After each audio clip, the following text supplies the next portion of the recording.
Hello, everybody, and welcome to our 5th episode of Practically Spiritual Podcast.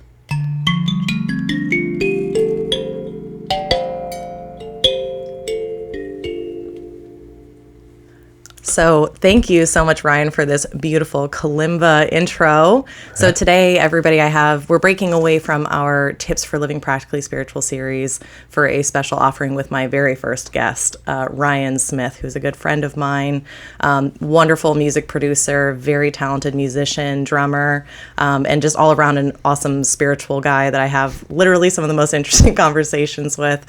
So hi, Rion. Hey. Thanks for having me. No, thanks. And, we're set up in his studio, so thank you for having me. He's got all this, awesome equipment, and he's helped me with the recording and everything. So, and again, like his studio is just so cool to be in. So I'm very happy to be here and glad that you're interested, and thank you for being my first guest. Yeah, I'm the forced guest. I forced my way in. I mean, I'd rather someone be like, hey, can I be a guest versus me being like, please. So I'm glad that it's something you were open to. Yeah. Very interesting. So we're going to talk a little bit, but I do want everyone to just know that towards the end of this episode, Rion has agreed to be a brave soul and kind of bring forward some questions. So we're actually going to do a little mini reading at the end of this as well, although maybe not mini because we've done like 2.5 hour long readings before. Right. But we're going to actually kind of get into some questions that are coming up for Rion. You'd said that you were hoping that maybe other people would also resonate with the answers. Anyone who's listened to me long enough has heard me say, like, we all learn better together. It's like we're getting the same answers, even if that situation isn't directly applied to us. So I'm really excited for that. So thank you. So with that said, I'm going to actually let Rion introduce himself because he's got some awesome new projects he just released. A meditative album that I've been listening to nonstop since I got it. Awesome. So I'll let you go ahead and introduce yourself. Cool. I'm Rion Smith. I'm a longtime drummer. I would say drums is kind of my main thing, but through drumming that got me into recording. And it's funny, I've had this dream of being a recording drummer that plays on a lot of albums, and didn't get that much work being like a recording artist, because in the 70s that was a job, was being a studio musician. And now there's less of that, much more home studios, and I just built a home studio, and I had a little one in the last house. We bought this new house, and I'm like, I'm gonna do it up. So I spent it took me about 1.5 years of building. It's a 2-car garage that now is separated. The back 2/3 is the studio, and the front third is a work space. And it's been some crazy stuff because my dad was a carpenter, and he's gone now, but his spirit or essence or whatever was definitely with me through the creation, through almost every step of the way, and kind of showed itself in like very concrete ways along the way where I just couldn't deny that, like, yep, that's my dad showing up here. I've just been really grateful for that. I've been grateful for the opportunity to build this. And then since I've opened the studio, we've recorded a total of 5, I guess now 6 albums if I include my own in there. 3 of which have been released. The first one was Derek Engstrom, who's a wonderful musician around Orlando. He was the lead singer and drummer for Leisure Chief.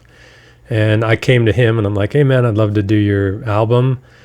And so we did that whole album. He had me play drums on the whole thing, and produced it. And I think that was a wonderful learning experience for me.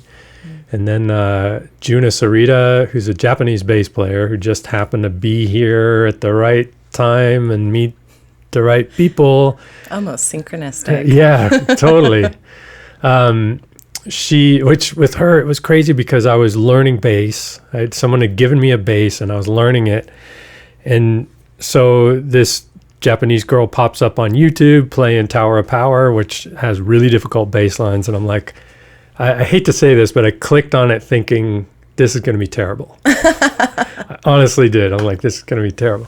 And then I watched her play and it was like, oh, dang, she's killing it and just nailing this stuff, and it looks easy for her. So then it was this kind of weird, like, man, that's nuts. And then Keegan calls me and he's like, hey, man, have you heard of Juna Sarita? Well, I'm doing some shows with her. Which, like, whoa, she's here? I didn't even know. I was seeing these videos, thought she was in Japan. Then Keegan was booking a tour with himself, Juna, and Derek on drums. Derek gets COVID, can't do that tour. Very last minute, hey, Ryan, you want to learn all my stuff and go on this little tour? So that was meeting Juna and learning all of Keegan's material and going on a tour together. We recorded an album at a different studio because Keegan didn't know about my studio yet. But we finished that album up here at this studio.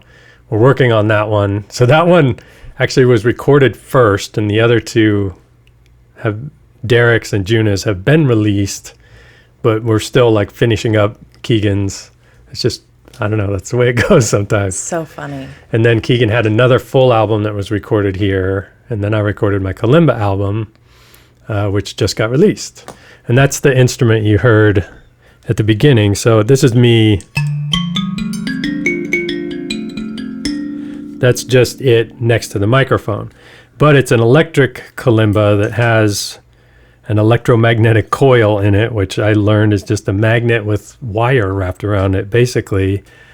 And when you plug that into an amplifier, it picks up on the magnetic disturbances in the electromagnetic field that it translates into sound. And for me, like, learning that was just like I discovered lightning or something. Like I discovered fire. It was insane. Just that's how electric guitars work and electric basses and everything. But I never really knew. That is cool. Yeah, and this instrument, that was like a quick story about that. When I first got full-time gig at Blue Man Group, so that's one thing that I did, is I was a drummer for Blue Man Group for 15 years. And when I first got that full-time, so I was there part-time for like 10 years, and then they said, oh, there's a full-time position. Do you want it? I said, hell yeah. Mm-hmm. So when I started that, for whatever reason, this urge to like make kalimbas came. And so I made a little one, and I made a little bit bigger one, but they weren't the sound that I wanted. And then finally, like the electromagnetic coil, I figured that all out. Oh, okay, this is the sound that I want. And a little bit after that, my mom called and she said, hey, I just wanted to let you know that I was going through this paperwork. And this is maybe a couple of years after my dad passed. And there was this box. I was just going to throw it out, but something told me to look in it. And she opens up the top of the box, and in there's a 3-ring binder full of computer printouts of how to make kalimbas that my dad had never talked to me about, never shown to me. And yet here I am with this burning desire to make kalimbas. And it was just like, that was the first time where I was like, oh, Dad's still here, or his, in whatever way, his presence, his desires are acting through me. And it just, it was crazy to kind of realize that. And then I saw it more and more in the studio. That is so cool. I've loved over the time I've known you, hearing about the unfolding of this. Like, again, your dad coming through in the kalimbas and then helping you build your, like, again, I can't stress enough, if you're in the video, you can see some of it, but like, you can't even see how sick this studio is. It's amazing. But then hearing it, like how your dad, you were feeling him in the carpentry and you were feeling him in the construction of things. And then I was, just telling Ryan before we came in here, like, seeing this kalimba album coming out kind of felt very full circle of that energy too. And I do just want to say, like, this kalimba album is next level for meditation. I was meditating to it this morning. It really is a very, for me, it's a unique meditation music, but I found it really easy to zone into. Cool. Do you want to talk a little about the inspiration behind specifically like this album? Sure. Yeah. It's honestly, it comes from kind of a frustration in being able to find quote unquote meditative music that I really liked. There's a lot of it out there that I as a musician, I turn it on and I'm like, oh, I can't listen to this. Because it just, like, I suppose like being a musician, it's like someone who really is into wine or something. And as you develop your taste for wine, your taste is more refined. And so you don't want the $5 bottle of wine from 7-Eleven because you're like, well, that's not really, I don't enjoy that like I enjoy this other bottle from France or whatever it is. Yeah. So it's kind of the same thing for me with music, and it's such a personal thing to me, and I really enjoy it when music is done in a certain way, and there's just a feeling that I get from certain music. And so I have lots of friends in the spiritual community and people that I've had a lot of learning from and a lot of good experiences with. And so I kind of want this to be like a gift to those people, I guess, in a way, like my offering into that realm of things, and something that hopefully like musicians would enjoy listening to as much as non-musicians. Mm-hmm. Yeah, I'm definitely one of the I love music, but I'm not in that refined music taste category for sure. And I really just found, because I'm also I don't know why I don't like a lot of meditation music, but I'm very picky about it. Like, it's like that person's voice, if it's guided, it has to be just so, or, even just some of like the frequencies, or like, just I guess, again, I think the more mainstream meditation music doesn't, I'm annoyed by it usually. And I just couldn't tell you why. It's like, it's nothing crazy going on. I'm just annoyed. This one felt like I was riding the wave of where the music was going. And I liked that there were aspects that surprised me. There were like moments where I was like, oh, I wasn't expecting that note to shift there, but it's like, it didn't break my meditative state. It just kind of like, it's in a way, I feel like it almost disassociated me from my brain a little bit, because it kind of got me out of the box of what I expected to come next, and got me into the, like, what I want to say is, like, for me, your album got me to a place of just being open to what was presented next, versus trying to predict. Like, it's like we all know those meditative music where it's just like, oh, right? Like, and it's just like, you kind of, there's a steady flow. This was like, and it's not that it was in any way like disjointed. It was in perfect flow, but I also found myself just like opening to, and I think that's such like a like core spiritual principle too, is that being open to what is and what's being presented in the moment. And what I found is meditating with your album really helped me to kind of be in that, like, I have no idea what's coming next. Right. Cool. But still being able to kind of just flow and disconnect a little bit. Yeah, cool. That's great to hear that kind of feedback, because I've been wondering, like how it's going to be taken, and I'm facing a lot of self-doubt and everything, because this is like my first offering with a product or album with my name on it, because I've spent my life being a sideman, and it's a completely different thing to be, I'm the drummer for this group, and you look up that group and you can see I'm a member of it and I've played drums on this album or whatever. But to, like you putting your name on something, that's really like, this is my stamp of approval kind of thing. I approve of this because I took the time to put it out.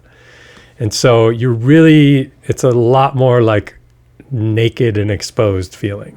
Yeah, it's very vulnerable. Yeah. And it's interesting because I have different people come through this studio, and like I find that they don't understand that aspect, even like some producers don't get how much more exposed you are when you're the name and the voice, for example, you know. And what that ends up causing, I find, is that a lot of artists can kind of be a little bit blocked or whatever, because they, even if they put one thing out, then it's like, whether that was successful or not, now they have to, if it wasn't successful, now they have to try again, have the courage to try again and try to be successful, whatever that means. Or if it was successful, then it's like, I have to top that. And so now, where the first album, they just came out and put something out, second album, now it's like, well, I have to, now I'm comparing. I have to do something that's better or different or whatever. So now it's not just a pure place of creation. And so that's what I heard another thing that talked about, I forget the words he used, infinite mindset versus like restrictive mindset. And he used the Vietnam War as an example. And the U.S. Army was trying to end the war. So that was a not restrictive, but like a closed mindset or whatever.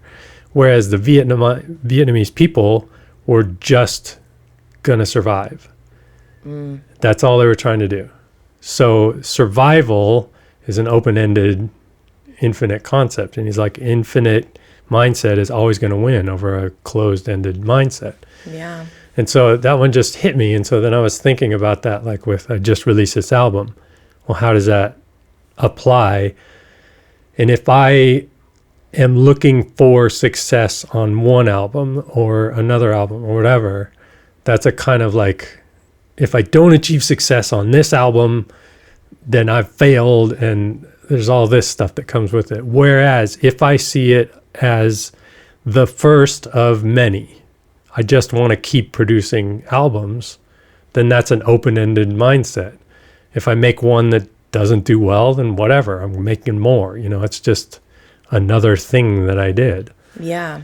So on the most recent episode of this podcast, the topic was there are no wrong turns. And it kind of like, so much of what you're saying resonates. I think it's just the human experience, but B, I think there's such a unique side of this that comes in when you're also looking at life and your work and your creative output through a spiritual lens, because you're aware of all of that, like ego, like what it has to be versus what it is, or the, again, that like not being in the moment and being more in that, like, well, what will happen if long term? And we were actually just talking before we started this about how, you know, episode 2 and 3 of my podcast, the audio quality is crap.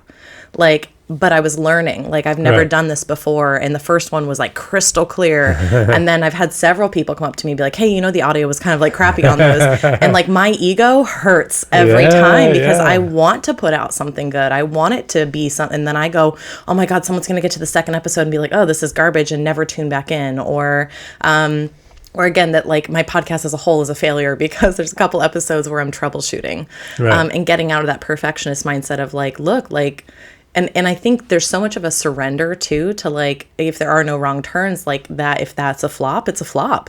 And it doesn't mean that we didn't learn something, but I think that just like the vulnerability of like when you're talking about being in a group versus being an individual, like when you're in a group, it's like, okay, but like we all fail together. Like, whereas if it's like our own, like, man, I didn't know, or it didn't come out how I wanted, or it didn't produce the outcome. Like, cause really what you're saying in that example is that we're being either, which again, I think all of this relates so much to, it's like everyone's in that, on that same, what I want to say is like ride, but having the spiritual awareness of like, oh, that's what's playing out here, I think can help you navigate it so much more consciously. But like just I think there is something to be said. Like I've found myself, you know, obviously I have my own business, but like I find myself all the time being like, man, I just want to like partner up with people, and I just want to pair with people. And I wish I had a team. Like I wish that I was like on a group project, but in reality, my vision is something like, I don't want other people to tell me what to do. Like I actually want to create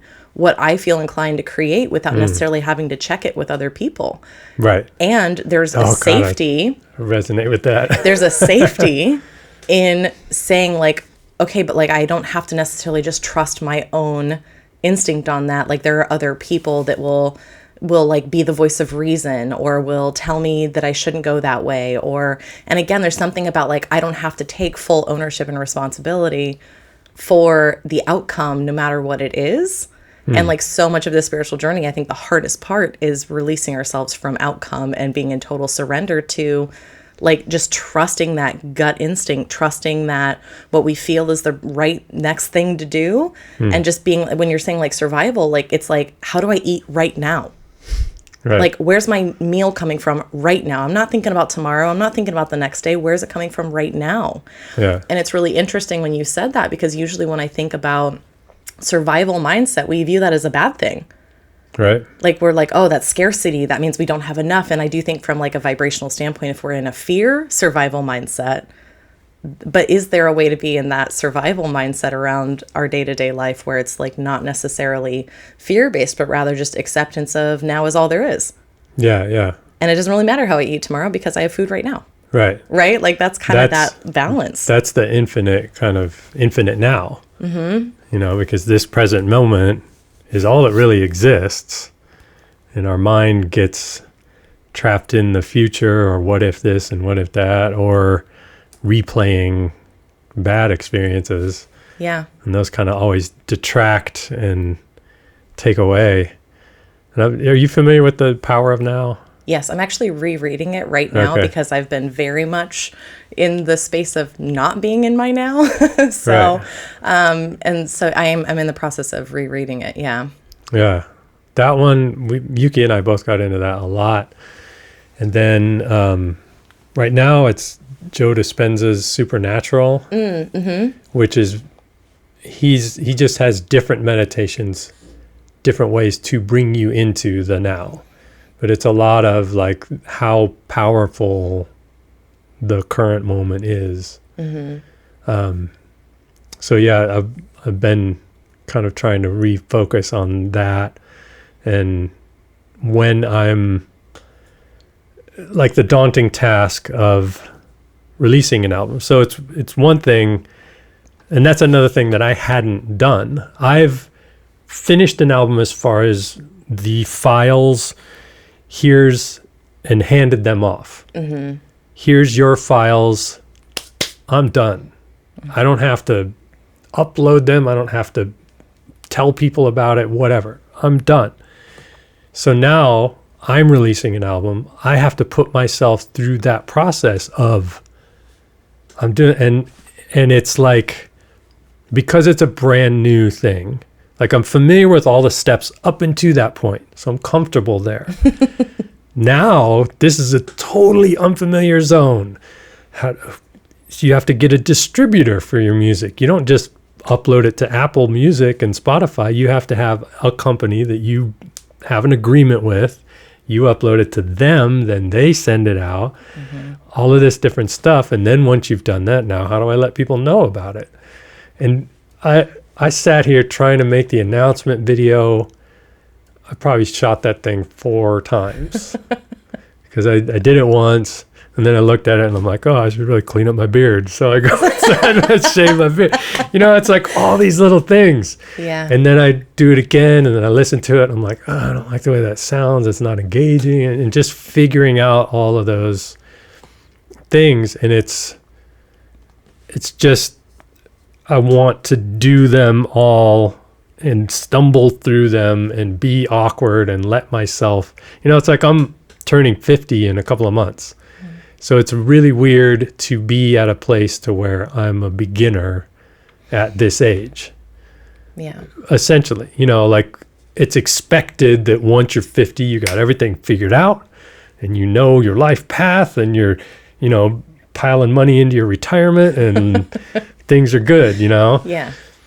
But that's not where I'm at. Like, I'm really kind of starting over again, building the studio. I know I was a drummer for Blue Man Group, and I started building the studio. Then Blue Man Group, COVID came, took Blue Man Group away.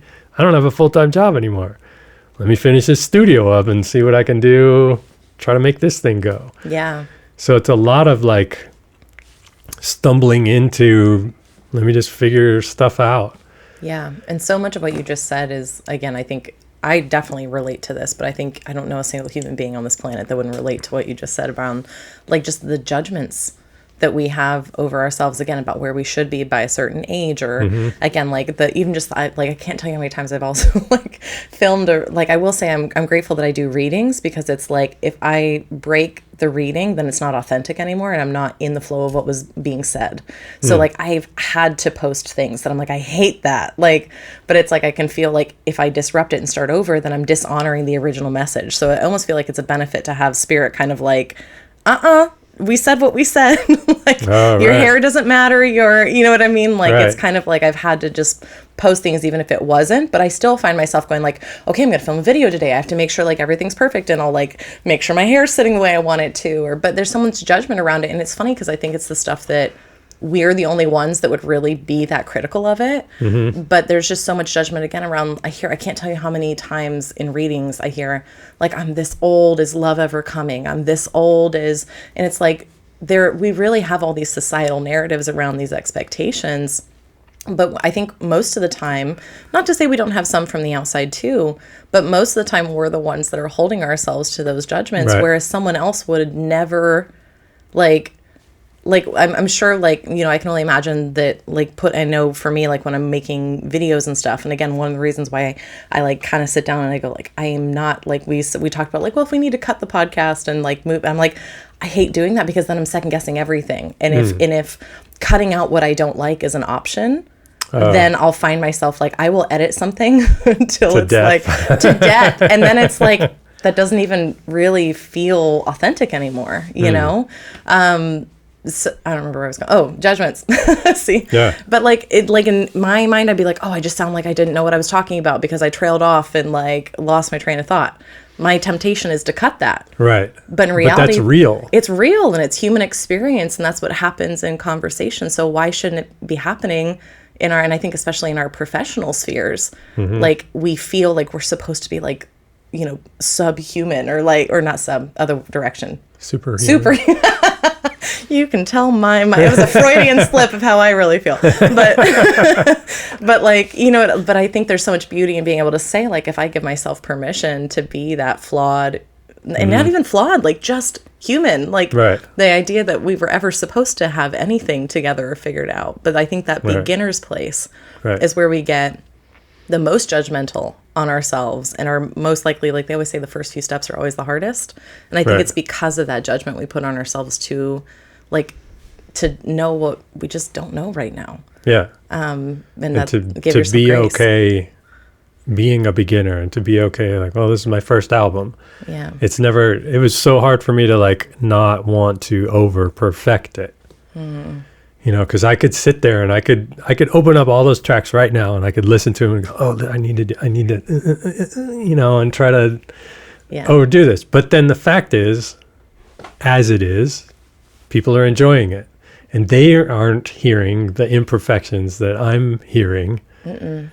And so it's just, it's so hard. It's kind of like letting go, but there was definitely like a really nice feeling of like a exhale, kind of like I'm letting this go.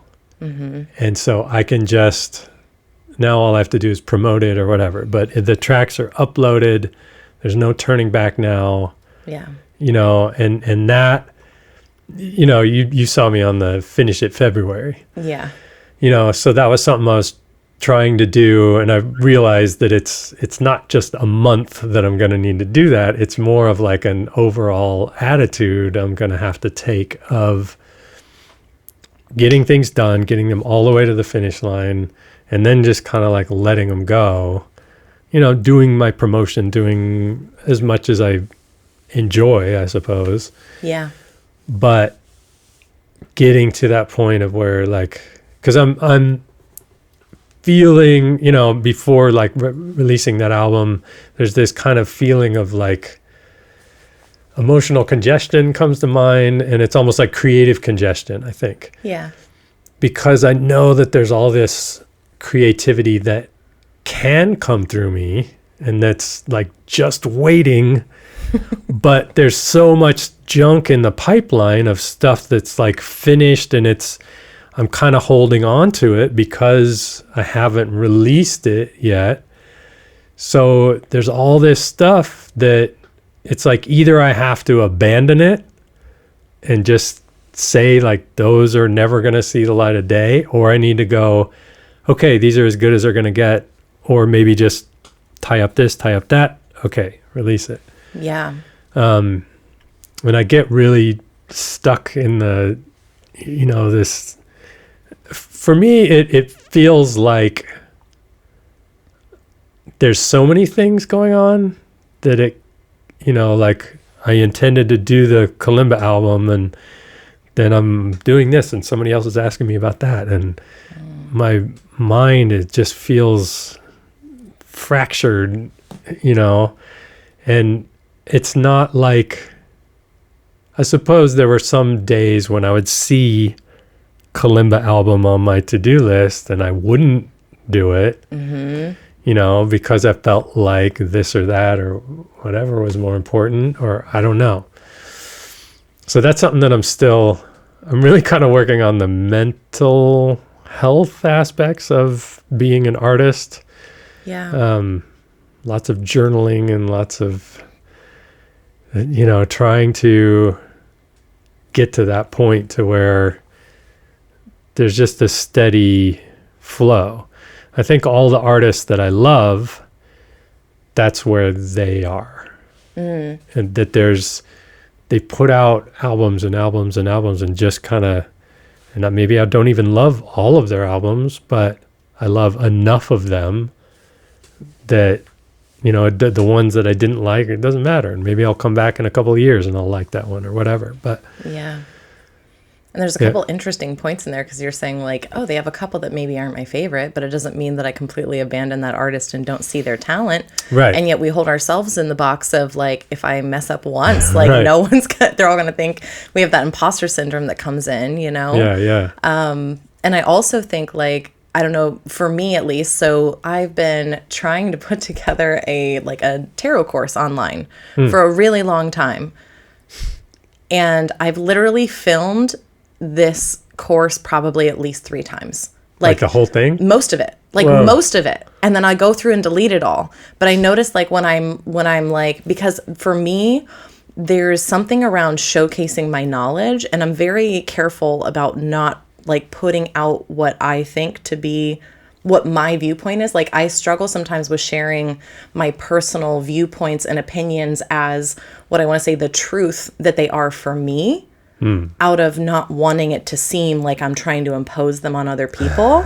But in there's also a not wanting to vulnerably own my truth. I see. And I think that that's kind of like when I think about like what are the projects that I put off, they're the ones that are asking me to be vulnerable in potentially being wrong. They're the ones that are asking me to be vulnerable in showing like maybe I don't always have the right, I wouldn't even say the right perception, because I don't think there is one. There are 7 billion different right perceptions. Right, exactly. And so I think but it's so funny. I can give that grace to everyone else around me, but I struggle so much to say like, I'm allowed to disagree. I'm allowed to say something that someone else, like if I'm saying that's what this tarot card means and another reader's watching and goes like, that's not what that means. It means, I'm like, well, I'm also an intuitive reader. So the cards mean something different to me during different phases of my life. Right. And so then I get in my head around like, well, if I teach this one, but really there's like 50 different interpretations of this. And and I find myself not trusting my own knowledge, even though like I've had like so many people be like, man, you're really good at teaching this. Like I've even taught in-person courses, but there's something about having something, what I want to say is on the internet. Yeah. That just is a next level. There's a sort of record of it out there. Oh God. And it's like you can never come back from it. Like I will say like starting this podcast was something super vulnerable for me, even though, and I think this is probably true for most, what I want to say is, I think, I just want to give everybody permission, because I tend to say that I'm not a creative. I am a creative. like I'm a very creative person. Like I just baked like the most crazy ass cake that I've ever made in my life that I like hand piped, or like, you know, I do like nail art. Like I'm a creative in my own ways. Yeah. And I do think like for me, my method of creation is personal expression. Like there's one thing I can do, it's articulate a thought. And so, but this is so vulnerable for me because it's asking me to be open with no immediate feedback as to how that is received. And I'm talking about things that relate to the soul. And I find myself like so afraid to be wrong. And like I have to post these episodes before I listen back to them, because if I find one, like, you know, I'll be super vulnerable. The last one I was talking about, no wrong turns. At one point I use the word, like sometimes when we have all these choices and we realize all the power is in our own hands, we can feel crippled to making a decision. I, for a good 6 hours, was having a full anxiety attack over the fact that I used the word crippled and that could hurt someone's feelings and that was an ableist statement. Like like that's not where my mind or my heart was, but like I'm sitting here going, who on the internet is going to grab that and completely misconstrue my character? It's cancel culture. And it's cancel culture, but it's also like I am someone that wants to be mindful of not but I'm also like someone who goes, can you give me some grace to learn? And if I'm presented like, hey, I don't know if you realize that you said this, and it was kind of coming from a weird place, like, you know, and I get a chance to reflect, like I'll always own it and say like, yeah, okay, like I see that, I'm sorry, I'll be more mindful moving forward. But like it's so hard to let ourselves make those mistakes. And I think like, especially when it's publicly and kind of on record of the internet or whatever. Yes. And I think too, like, you know, not to like, you know, I'm not on like a pedestal, but like what I do for a job is something that's, I think, like in a way, a teacher, like, you know, and what I'm hoping to do is share what I have learned, not necessarily say like, I am the guru. Right. Sure. But I think it's like when you're presenting information and you get it wrong. But I think like even with your music, like these are things that are vulnerable expressions of our souls and of our truth and of what's really being asked to be birthed from us. And so it's like we're like birthing these fragile little babies, and like we're going like, are you guys gonna love it? Are you gonna treat it well? And it's that's such a trap though, because it's ultimately we shouldn't be doing it for other people to love it. Because we can never control what other people are going to think or how they're going to receive things or whatever. We should be doing it because we love it. You know, and that's the whole thing. And that, like I asked you about the fourth track on the album, I'm blanking on the Anansi, I think is the name. I love that one. It's so different from the whole rest of the album, but I was really afraid that people would kind of hate that track because it's, you know, kind of plunky and like there's these sounds that could be construed as annoying. You know what I mean? If like the wrong, if someone's just looking for the like that kind of sonic palette, then that track is not it. But you know, so I really kind of struggled with that and almost left, I think, the third and the fourth track off, you know, but I really had to like, you know what? I love these. I love these tracks. So I'm going to put them out there, you know, and people can do whatever they want. If they don't want those on their spa playlist, then just put the other songs that you do like on it. You know what I mean? And I think that's one thing that I think comes up a lot. Again, anything that's like a personal expression of you. It's like, I love the phrase, not my cup of tea, because it gives people permission to say, it's not that you're like, I always say like, you know, I'm a spicy cinnamon orange tea. If you're more of a chamomile person, that's okay. It doesn't mean there's something wrong with spicy orange tea. It just means that chamomile's your preference, but it doesn't mean that I have to change my flavor, right? And I think that that's when I've often, you know, kind of equated that, you know, our survival brain, I think so much was in like, we had to belong to a tribe in order to get our needs met, in order to physically survive, like to make sure we had food and that we were protected. Like we had to make sure we were fitting into our tribe. Well, now, and I think one of the things that's made this so complex is social media.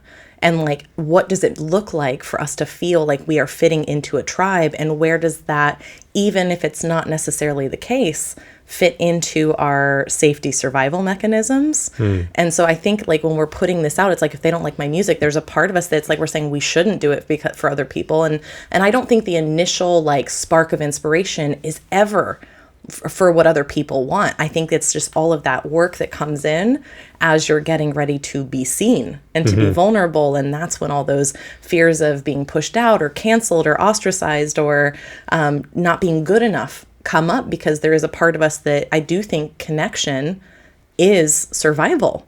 You know, and even if you don't equate it to your physical survival, like what I think what every human being wants, and I think what music is, and I think what a podcast is it's a form of connection between people. Right.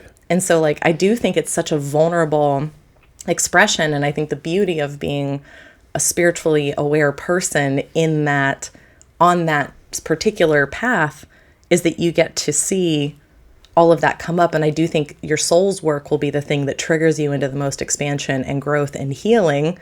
You know, which everything you're talking about in your, you know, what's coming up for you as you're releasing your albums and all that fear and like that's really vulnerable, or that's, you know, I'm on this alone. All of that are like literally those core like spiritual centers that so much of the teachings are really about, is like, how do I find my center and my alignment and not be jostled around by all of these extraneous factors and my conditioning. Right.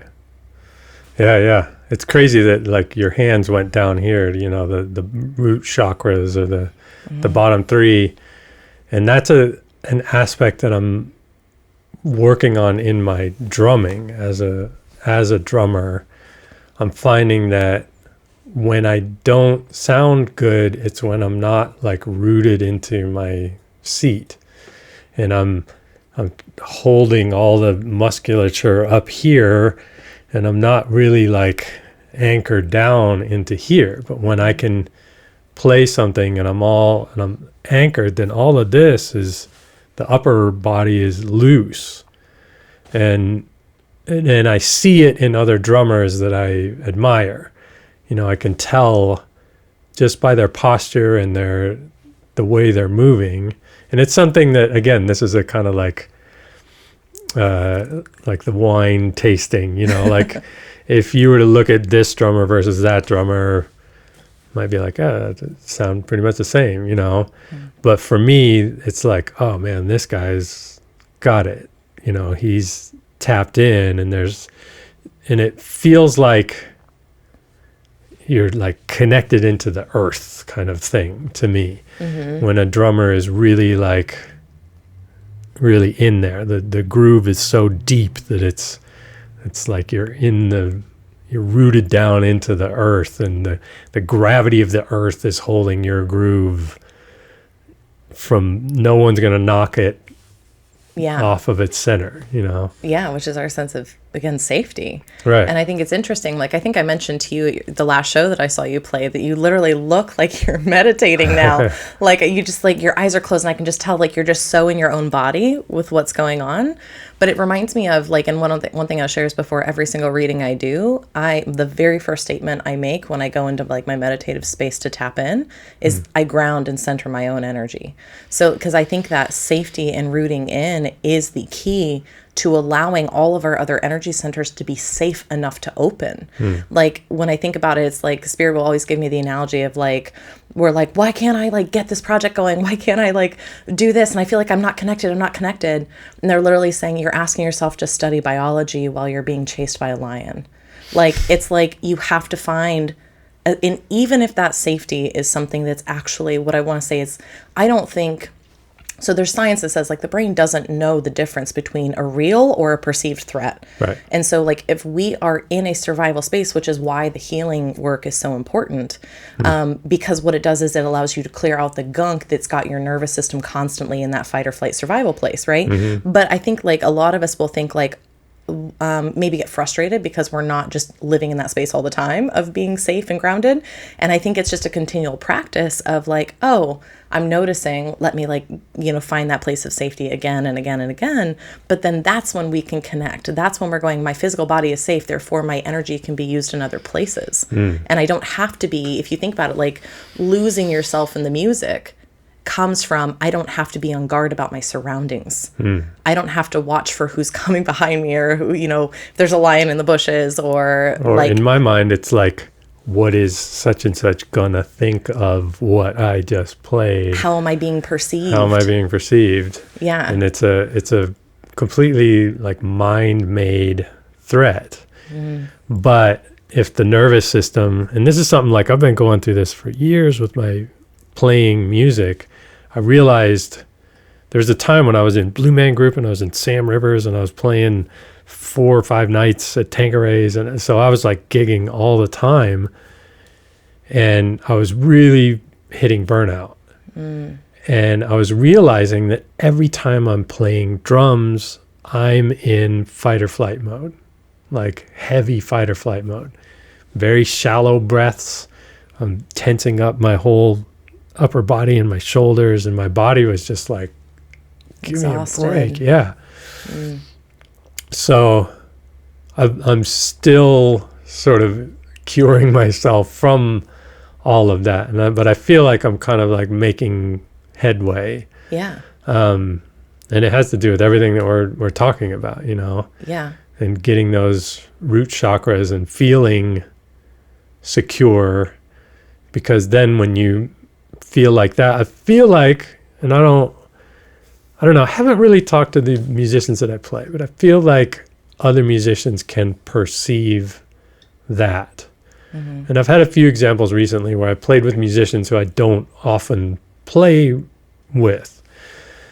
And they just kind of, afterwards, they make these comments about how like, oh man, how like everything was sounding good tonight. And I feel like it's because I'm getting to this point to where I'm so comfortable when I play that they feel comfortable. And so it's easier for them to play because there's no struggle. And because the drummer's role is such a physical thing, and the drummer essentially is keeping the time for everybody. You're the root chakra of the band. Yeah. And I feel like it's like the framework of the house, so like if your framework is stable and the walls and everything, there can be a hurricane outside, but you feel safe inside. But if you're in a rickety ass little thing and the walls are moving around, man, you're not comfortable. So, and that's the whole thing, is if the drummer is 100% comfortable, then the rest of the musicians are just gonna like settle in, and they're gonna be able to play their best because they're comfortable. They feel that comfort. They feel held. Yeah. Yeah. And they feel safe and like, oh, cool, I can just like sit into this and everything's cool, and that's like the Rolling Stones when they play. Charlie Watts was just so comfortable and just, this is what I'm doing. He's not trying to do shit that he couldn't do. He's just playing the song like he knows how, Yeah. Well, that's such a testament too to like the way that we can influence. Like, and again, I think like it's a testament to your awareness of these patterns and of these energies in you of like, man, I'm like off my game because I'm worried about how I'm being perceived. And it's like noticing all of those insecurities, that imposter syndrome, and all of those things that keep you ungrounded. Like, I think it's just such a testament to when we're the ones that are showing up for us and re-solidifying our own energy, that the environment around us changes. And that we can influence a room through our ability to ground and center ourselves. And it's not like, one thing I always like to just let people know, because I think it's, again, when someone like sees you on stage, they just go like, man, they're just such a natural. And even earlier you were talking about like, I just see these other drummers that are just like producing things, and I'm just like, man, like they're just in their flow. Like, I would bet my life on that they have the same internal dialogues that you're having, and that they just, and again, we can look at something from the outside and just assume like, well, they must not feel that way. But I think it's such a universal experience. But I tell people all the time, every single time I sit down for a reading, that imposter is in my head telling me, you're a fraud, you don't know what you're doing. And like, it doesn't matter how many readings I do that I get through evidence that I would have no way of knowing. It doesn't matter how many times someone tells me that, like, you know, that it's just the best reading they've had, or like, it just doesn't matter. And what I tell people is I don't think this journey is about outgrowing and like running away from, or I don't know that we ever really leave that voice behind. I think we just learn how to talk to it differently. Like, it's like, oh, here we are again. Like every time I have to be like, all right, I will be like, yeah, I hear you. And you're right. Every time I do a reading, I'm nervous. I don't want to fail. I don't want to look like, you know, and I think, you know, and I'm sure musicians go through it too, but like, and especially as a psychic, like people come into your job assuming that you're a fraud. Like, and it's your job every time. And what I have to do is release myself from having to prove anything and be okay if they walk out of that space thinking I'm a fraud. Like that is so hard. Ooh, yeah. And I do it every day. You know what I mean? Wow. But it's like, what I tell people is that feeling of the imposter never goes away. I just have learned how to interact with it a little differently, where I go like, yeah, I hear you, but we're going to go through our tap-in process. And that usually helps. Right. And so then I just kind of roll right into my process, and I don't let that voice consume. But I feel like you recognize it earlier, or like, cause I'll still feel the not good enough every single time. And like, and I've like I believe in this so much that I've literally, it's my full-time business, career, and job that supports me. Like, and I've taken a lot of like financial hits, and like my family completely disagrees with what I do. So there's like all of these, there's all of these things where I've like proven to myself that I believe in this, and yet that imposter is still forever there. And again, I think it's like when I accepted, like, oh, like she's never going away. Yeah. I'm just learning that she doesn't have the power. Yeah. And that moment of going, okay, well, and I will say my big phrase has been, it's not about me. It's not about me. Like, that's especially cool. In my job, like, and what I want to say is your job is like, it kind of is about you. You know, it is about your expression and what you want to put out there. I will say I have the grace of being like, oh, it's just my job to get out of the fucking way. Right. And stuff aside. The thing is, a lot of musicians talk about that, about they play their best when they just allow themselves to get out of the way. Just be an antenna. Yeah. Just receive. Which is channeling. Right. Yeah. You know, only the medium in this case is music. So I've always like had a desire to kind of get to that point, you know. And I think I'm even having realizations through this conversation, you know, that don't we always? Yeah. the nervous system being tuned to be in fight or flight for all my life, it's more difficult to get to that space where I'm just allowing it to come through, you know. But the Joe Dispenza meditations and stuff, supposedly they take you now intentionally retune your nervous system to safety, to turn off the fight or flight. And then that allows the sort of upper chakras, then the communication from above or wherever you want to call it, that stuff to come in more. Yeah.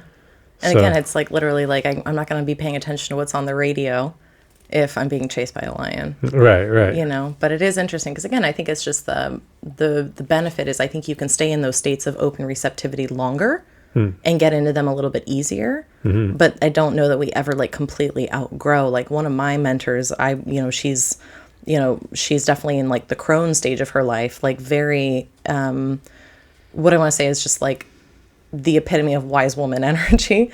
And she still will talk about like her inner punisher and like all of these things, like again, but she just notices and goes like, oh, you're running a little wild right now. Right. But it doesn't necessarily have to like take over. But I think that's where the noticing and like, that's really what are meditation practices? What are breathwork practices? They're just to get you into the noticing space of where the mind isn't ruling everything anymore. But then I think it's also getting you in tune with like, oh, like the body, like when we're in those survival responses, where are we feeling it? For me, it's usually my like solar plexus down.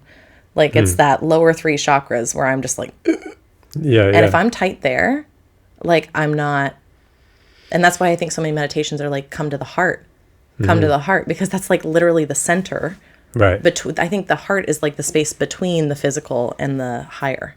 Yeah, and that's what they teach is there's the bottom 3, then there's the heart, and then there's the upper 3. Yeah. upper 3, and then he even teaches about an 8th chakra that's like 16 inches above the I head. haven't gotten that in depth, but I know that there are a lot of people that say they're like like 12 chakras or something like that. But I mean, Yeah. I'm like, I'm just working with the 7. Yeah, yeah. You know, it's like- But the trip is like I was talking about the electromagnetic field of this, and then that whole book is about the electromagnetic field of the body.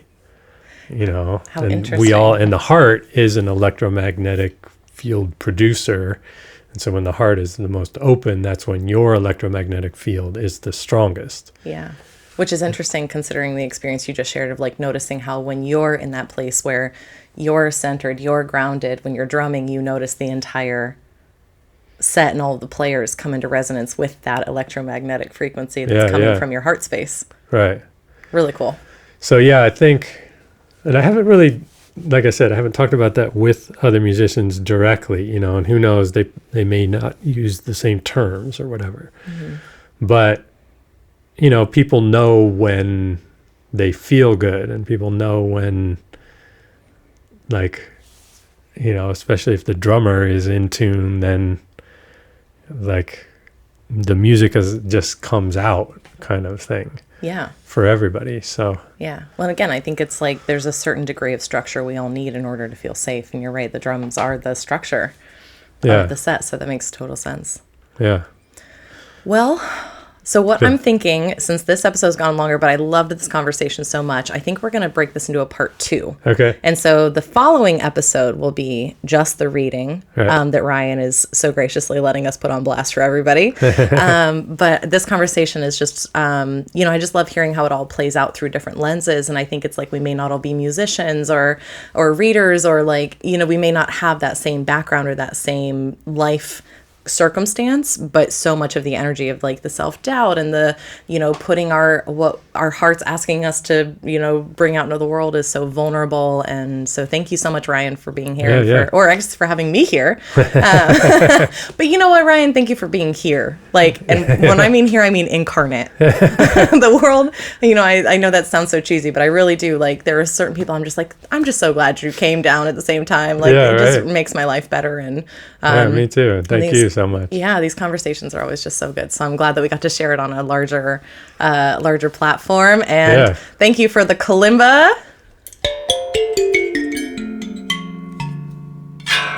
Yeah. Go check out Rion's new album on Spotify and Apple Music. You won't regret it. It's a great meditation track. I've been listening to it. Rion Smith, RionSmith. That's a good distinction, yes. All right. Thank you, everyone, for joining us. And make sure you go and watch the next episode for Rion's reading.